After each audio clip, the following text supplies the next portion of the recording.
My husband whispered to his mom in Korean. He said he'd gotten my best friend pregnant. They had no clue I spoke it fluently. I grew up in Koreatown, LA. Korean neighbors, Korean babysitter. By 12, I spoke better than some natives. But when I married Mason 3 years ago, I never brought it up. Not a secret, just never came up. At our first dinner with his parents, his mom commented in Korean on my very American cooking. I smiled. Passed the rice. She seemed pleased. Mason worked in tech. Good money. Long hours. Always busy. My best friend Lauren started coming over. Late nights at the office? She'd bring wine. We'd watch movies. Talk about nothing. We'd been friends since high school. She stood beside me on my wedding day. I never questioned it. Then Thanksgiving hit. His parents flew in from Chicago. The house buzzed. Loud and full. I was at the sink, washing dishes. When I heard his mom whisper in Korean, "When are you going to tell her?" I kept rinsing plates. Mason said, "After the holidays. Lauren's 12 weeks. For a second, I thought I misheard. Maybe the running water distorted it. His mom muttered, "This is a disaster." He said, "She's a good girl, that's why I have to be careful. I don't want her walking away with everything." The glass slipped from my hand. Shattered against the sink. I blamed the soap. Hands shaking, face calm. Finished the dishes, dried my hands. Brought out dessert like nothing happened. That night, after everyone slept, I sat at the kitchen table. Created a new email. I didn't cry. Didn't confront him. I planned the next 6 weeks. Became the perfect version of the wife he thought he had. Cooked his favorite meals. Asked about projects. Nodded at the right moments. Kissed him goodbye every morning. Always did. Invited Lauren to brunch. Helped her scroll maternity clothes. Threw her a baby shower. Soft blue decorations. 3-tier cake. She said in a voice message, "You're honestly the best friend I have. I don't know what I'd do without you." I saved it. Not to use it, but to remember exactly who she was. Every text. Every receipt.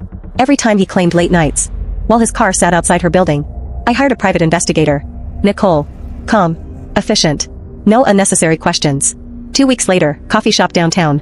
Thick envelope. Photos. Timestamps. Hotel bookings. 8 months of proof.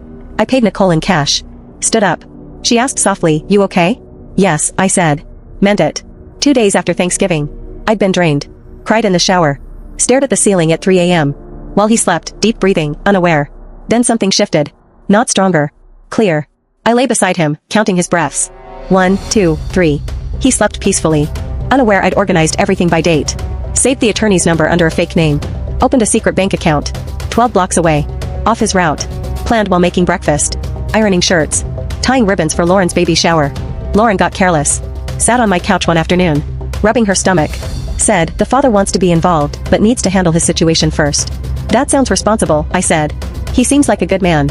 She glanced at our wedding photo. "He really is," she whispered. I smiled. Poured her more tea. Week before Christmas, I decided it was time. Invited everyone to dinner at an Italian restaurant downtown. My parents, his parents, Lauren, Mason. Each had a different reason to come. My parents, celebrate holidays early. His parents, surprise for their son. Lauren, I really need you tonight. Mason, anniversary dinner booked a few weeks early. No questions asked. 6:15 p.m. I arrived. Reservation 7 o'clock. Spoke with host. Adjusted seating. My chair faced the entrance and restrooms. I wanted to see who walked in. Restaurant, Bellacci's. Mason brought me here on our first anniversary. Closed my eyes, handed me a necklace. I had thought he was thoughtful, steady. Now, sitting there, legal docs in my purse. Nicole texted at 5, "Everything's organized. Call if needed." I replied, "Thanks." Phone away. Not nervous. Not shaking. Already lived through the worst, the sink moment. 6:50 p.m., my parents arrived. Mom in beige coat I gave last year. Dad behind, holding an umbrella, though it wasn't raining. "What are we celebrating?" Mom asked. "Just being together," I said. 7 minutes later, Mason's parents. Mrs. Hans scanned, smiled. Mr. Hans close behind. I poured water. She held my gaze. Looked away first. Lauren arrived at 7:05. Dark green dress. Pregnancy obvious. Gold earrings I gave her, sparkling. Hugged me, whispered, "How are you?" "Good," I said. "Sit next to me." Mrs. Hans's expression tightened. Lauren didn't notice. 7:12 p.m., Mason walked in.